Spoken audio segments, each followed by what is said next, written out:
Hey guys, I haven't done any gluten-free bread recipes lately, so today we're gonna take care of that. I'm gonna make this gluten-free buttermilk bread. The recipe says that it's hearty and tender, and I can tell you right now, it's a little short on the top, which means it's gonna be hearty. And I've already cut into it, and I think tender is a good word. So I'm gonna show you how we made this, and then we'll give it a taste. I'm Jamie with SavorySaver. I share gluten-free recipes, tips, tricks, and resources to make your gluten-free lifestyle easier. So let's get started. So before we start mixing things, a couple things about this recipe. I found it on the Red Star Yeast website. It says the bread should be tender and hearty. So, that sounds good. And the reviews I read were 5-star reviews, a couple basic questions that got asked in the reviews, but nothing crazy or out of line. Pretty much what you would see for questions with gluten-free baking, especially bread. So I'm only making a couple changes to this recipe. I do that a lot on recipes. You guys, if you've watched me, you know that. But nothing crazy. So it should come out, hopefully, as good as everyone else's recipe did. So to a medium to large bowl, I have 2 cups of brown rice flour. To that, I'm going to add 2 starches. I'm going to add half a cup of potato starch and half a cup of tapioca starch. And honestly, I can't tell you which one is which because I put them in bowls and put them off to the side and I can't tell the difference. So one's a little brighter. So if you think you know which one that is, by all means, leave it in the comment. Next, I'm gonna add 1/4 cup of granulated sugar. Here's my change to the recipe. I do not typically have buttermilk in the house, but I have buttermilk powder. This is more shelf stable for me. I just keep it in the fridge and it mixes up like buttermilk. Instructions are on the back. You can find it in the grocery store, Walmart, online. I'll link below to it if you want to look at it. So I'm actually adding dry buttermilk directly to the dry ingredients. If you were using regular buttermilk, then it would go in with the wet ingredients. But since I'm using dry, I'm adding it now. It'll reconstitute with the liquid. I'm also going to add 1.5 teaspoons of salt, 3.5 teaspoons of xanthan gum. I'm going to give it a whisk, hopefully not get it everywhere. There is also on the page I found this on, they do have a bread machine version. So I will link below to that in the description if you want to try this with your bread machine. My bread machine is too old and does not have a gluten-free setting on it. And I'm assuming that's what you would need to use. The last ingredient I'm adding is yeast, and it's active dry yeast that I'm adding directly to the dry ingredients, which is unusual. Usually you have to activate the yeast in your liquid first. I'm not going to. One of the reviews, someone asked that question, and they said you didn't need to. So I'm not going to either. So I'm gonna pour it in. It also doesn't expire for a few months. So I'm within date, so I don't really have any fear of it not working. So let's whisk that all in. There was one final ingredient that was listed that was optional, and that ingredient was 1 tablespoon of egg replacer. I'm not going to add that. I don't have it, so I'm not gonna add it. And the reason that Red Star Yeast said that they added it was for additional protein. But it is optional, and they said the recipe will be just fine without it. Okay, let's put this off to the side and get our wet ingredients ready.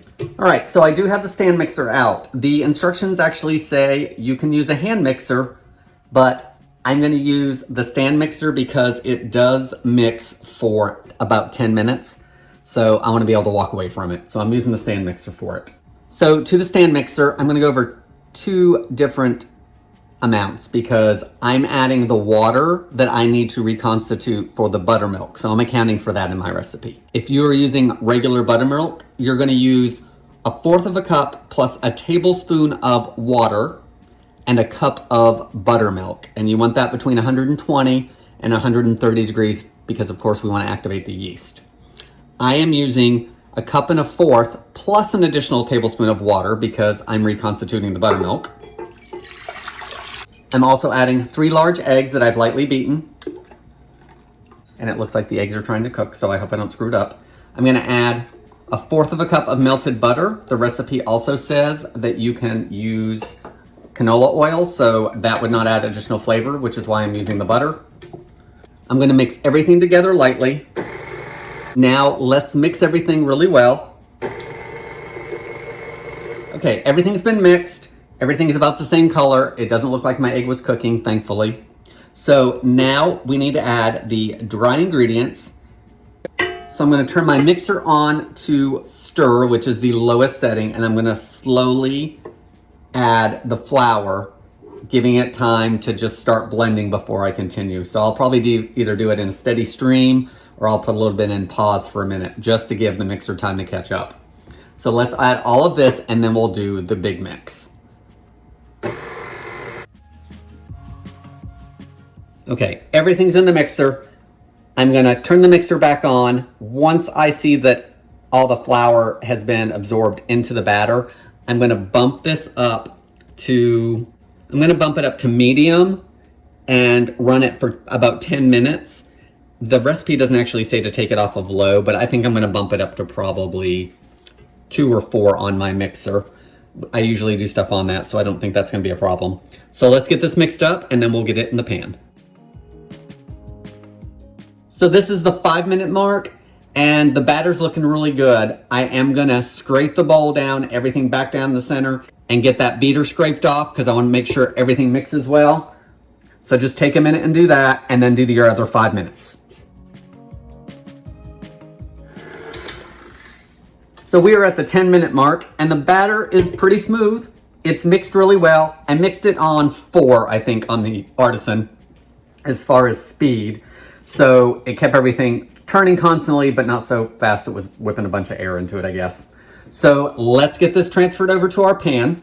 To bake this bread, I'm going to use a 9x5 loaf pan, and I did grease it with shortening. It does say to grease your pan. Use whatever grease you like. I like shortening because I think it gives me better coverage, and that's what my mom used for years, so it's kind of nostalgic for me. So that's what I'm gonna use. It also says if you have small 2x5 pans, you can use 3 of those to bake that loaf of bread. So I kind of forgot I had these. So if I need to do some videos with some small loaf things, definitely leave it in the comments below. All right, so let's get this transferred in.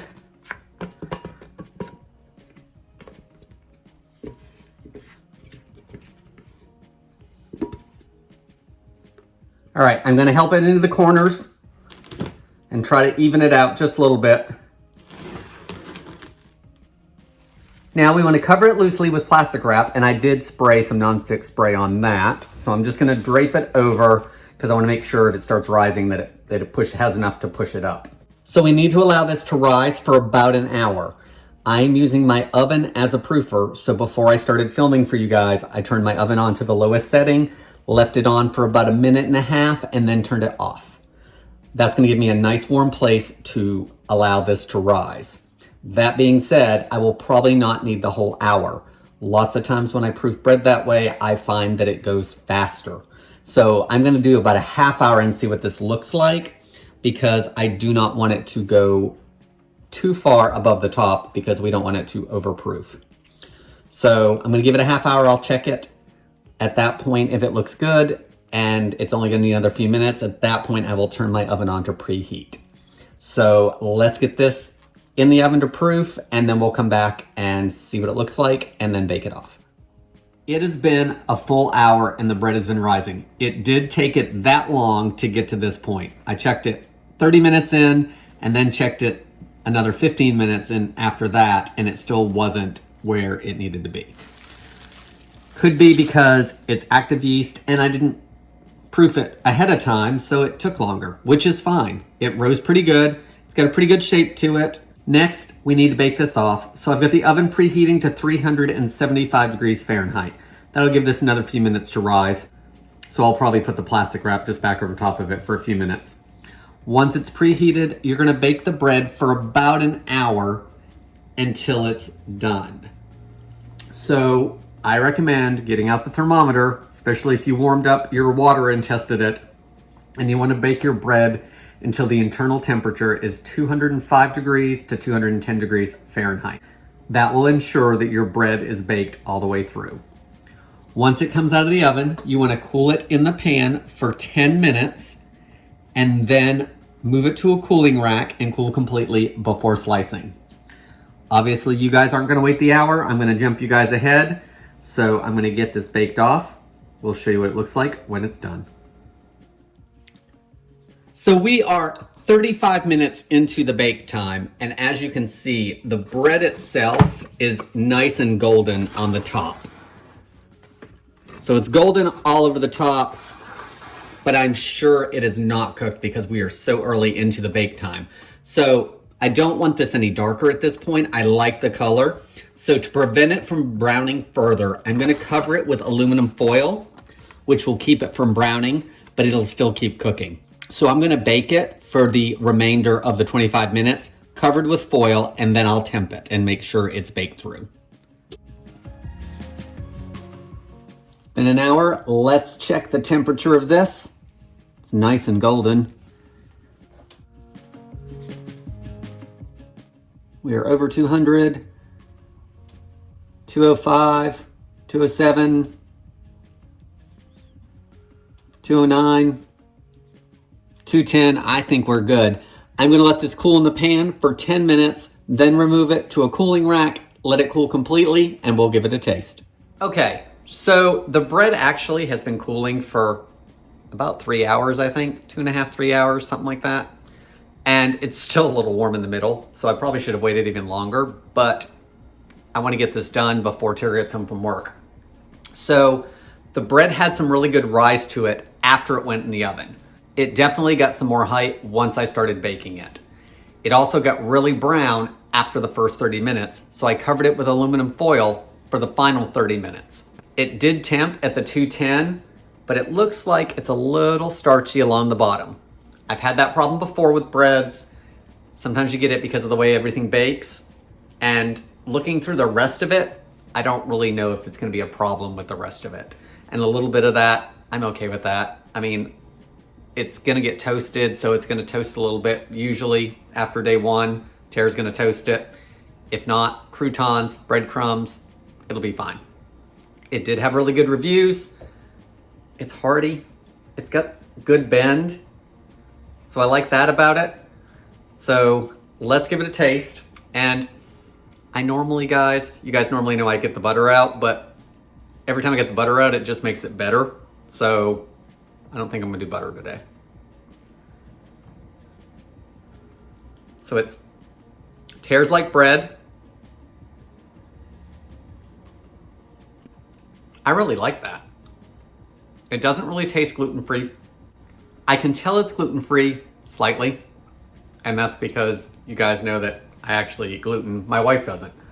So I can tell it's gluten-free. You can probably tell it's gluten-free, but it really isn't enough to make a difference. It really has a really good traditional bread texture, sandwich bread texture. It has a good chew. It doesn't taste super starchy, which I really like, because a lot of times it can be that, gluten-free breads can be starchy tasting. I have to say, I'm kind of shocked at how good this bread really is.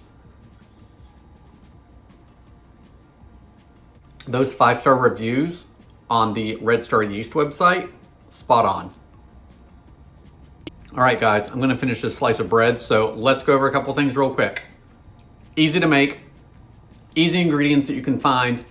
I'll link down below to anything you might not be able to find, but they're pretty, but the brown rice flour you can pretty much get somewhere near you probably, as the tapioca starch and potato starch. I mean, those are the big flour items for the recipe.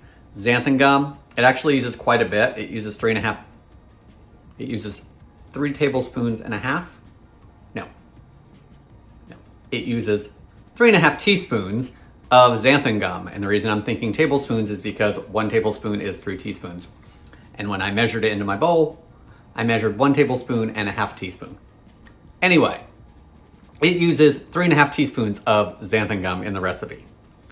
So the sugar doesn't make it sweet. So if you're worried about that, the salt, definitely go the 1.5 teaspoons I think that's a good measurement. I can't taste the salt in it, but I know how salt works and it has definitely added some flavor. Let's talk about the rise because I'm a fan of instant yeast and that's usually what I use. I also usually proof my yeast regardless of what kind it is. I did not proof it. I added active dry yeast to the dry ingredients, which is something you don't normally see in recipes. That method worked out really well. It got added to the dry. It all went in together, like didn't have to do any proof. So if you have fresh in the packet yeast, that is in date, skip the proofing step. If you want to do the proofing step, you can totally do that. I skipped it this time and not usually what I do. The buttermilk situation. If you have buttermilk in your fridge or you buy buttermilk, go ahead and do that. I use the powdered stuff. It came out great. So that is the one big change that I did and I didn't have any issues. So if you're not a buttermilk drink all the time kind of person, maybe you want to buy the dehydrated powdered stuff, whatever you want to call it. I got mine at Walmart, pretty reasonable for cost. You can also get it at the grocery store. It should be in your baking aisle. And if I can find it online, I will link it down below. I think that's plenty of talk about this bread because I need to finish this piece and I can't do that if I'm continually telling you guys that you need to make this recipe. Guys, that's all I have for today. Please leave me any comments below. The bread machine recipe version will be linked below in the description. So if you want to try that method, it'll be down there. Thank you again for watching. I appreciate it. I appreciate all your comments and I hope to see you in the next video.